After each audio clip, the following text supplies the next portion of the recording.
Hey everyone, let's jump right into Elmer's adventure. We read so far about Elmer being all alone in a dark, thick jungle. The trees are packed so closely together that it is hard to move through them. Huge ferns and sticky leaves grab at you from every direction. And Elmer does not have any superpowers or special tools. He only has his backpack filled with ordinary everyday items and his own clever mind. So how is he going to survive in a place like this? Let's find out. But right before we hit the trail, I want you to stop and really think for a second. What would you do if you were totally lost in a spooky jungle and you knew for a fact there were wild, hungry tigers prowling around and giant crying rhinos blocking your path? I mean, would you run? Would you hide? It sounds pretty terrifying, right? Well, you know what? Our brave explorer doesn't panic at all. Instead, he uses his wits.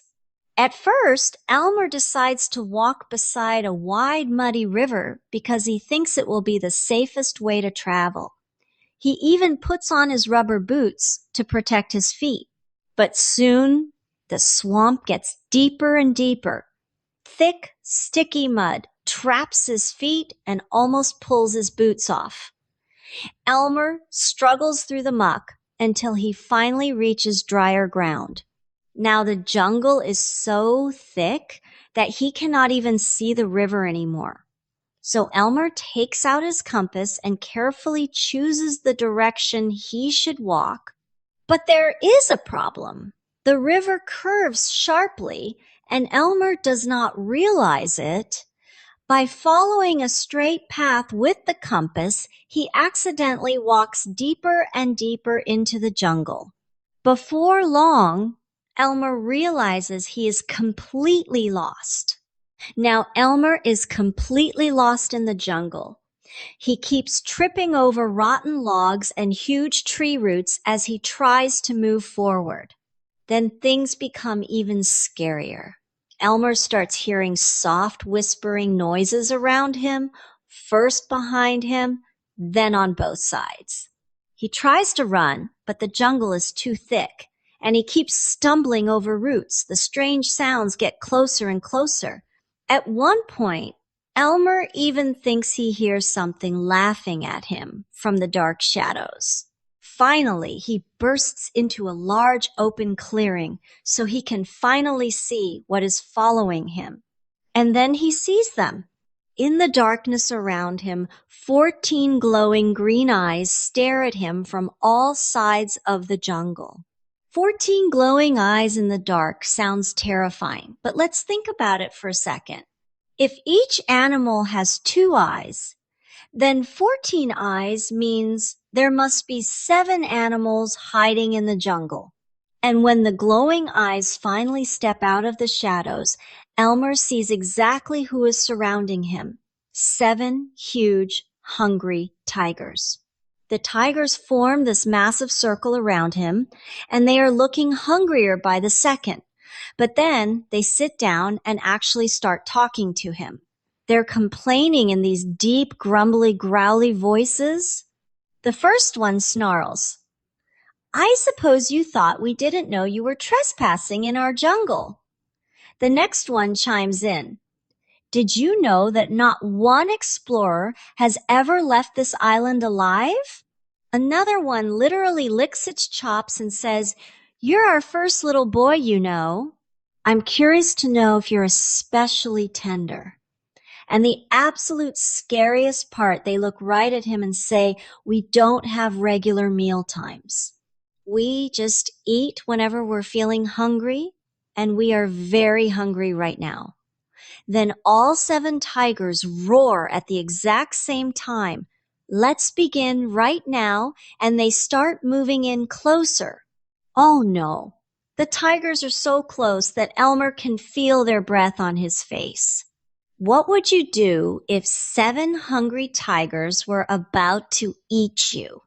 Elmer has to think fast. He cannot fight them. He cannot outrun them. His only chance is to use something from his backpack. So what small, ordinary item could help him escape from 7 hungry tigers? Elmer reaches into his backpack and pulls out chewing gum. That sounds strange, right? How could chewing gum possibly stop 7 hungry tigers? But Elmer knows an important secret. Tigers on Wild Island love chewing gum, and it is very rare there. So Elmer gives the tigers the gum and tells them a clever story. He says the gum is magical. First, they must chew it until it turns completely green. Second, when it turns green, they must plant it in the ground. Third, the gum will grow into a giant chewing gum tree. Then Elmer tells them, the faster you chew, the faster you'll get more gum. The tigers are amazed by Elmer's story. Why, that's wonderful, they say excitedly. Each tiger wants to be the first one to grow a chewing gum tree, so they quickly open the gum and start chewing as fast as they can. But Elmer told them the gum must turn green first, so every few seconds, the tigers open their mouths wide while the other tigers check to see if the gum has changed color yet. Nope, not green yet, they keep saying to one another. Soon, the tigers become so busy staring into each other's mouths and chewing furiously that they completely forget all about Elmer. But Elmer is not safe yet. As he quietly sneaks down the trail, he suddenly hides behind a giant mahogany tree. 2 grumpy wild boars are walking down the path, and with them is the same tiny mouse from before. The boars seem very suspicious. One of them says, I told you there was an invasion, and I am going to find out what it is. The little mouse quickly squeaks, me too, me too. Elmer stays perfectly still and silent while they walk past him. The funny part is that the mysterious invasion they are searching for is really just one small boy hiding in the jungle. After sneaking past the wild boars, Elmer becomes very thirsty. It has been a long and exhausting day. Soon, he finds a small brook with a little pool of water.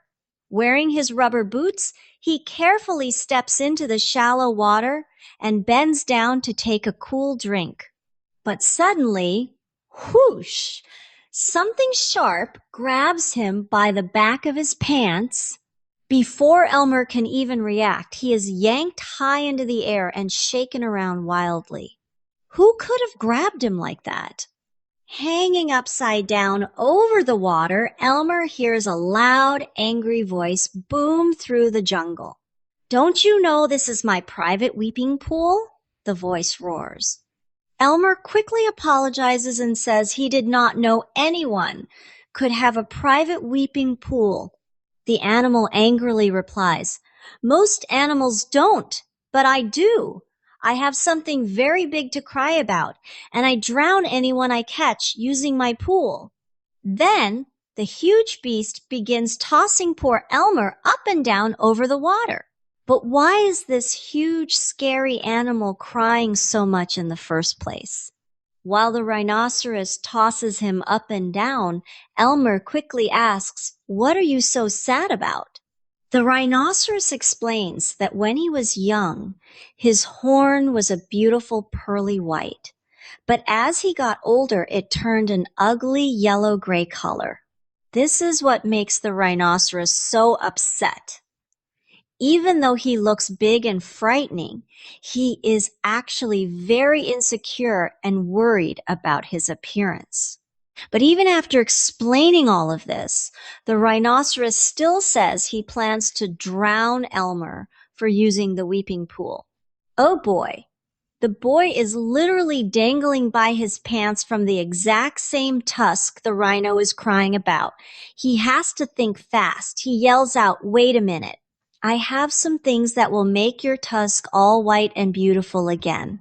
The rhino is so excited he actually drops the boy and starts dancing in circles. So what everyday item do you think the boy pulls out of his backpack this time to fix a giant rhino's dirty yellow tooth? Okay, if you guessed a toothbrush and toothpaste, you are absolutely right. The boy pulls out a tube of paste and a brush. Step 1. He dips the toothbrush right into the little pool to wet it. Step 2. He squeezes a nice big dab of toothpaste right onto the bristles. Step 3. He tells the rhino to lower his head, and the boy scrubs very, very hard on one tiny spot of the tusk. He washes it off, and when the rhino looks at his reflection in the water, wow, even in the dim jungle light, that one little spot shines pearly white just like it's brand new.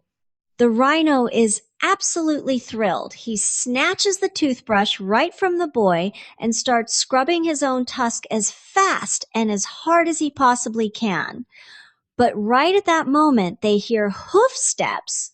It's one of those grumpy boars coming back down the trail. The boar just stares at this giant rhino scrubbing his horn with a tiny toothbrush and all this foaming toothpaste. The boar scratches his ear and asks, "Tell me, rhinoceros, where did you get that fine tube of toothpaste and that toothbrush?" But the rhino doesn't even look up. He just shouts, "Too busy!" and keeps right on scrubbing, completely ignoring the boar and forgetting about the boy entirely.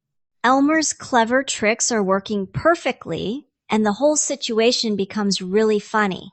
Think about what the grumpy wild boar has seen today.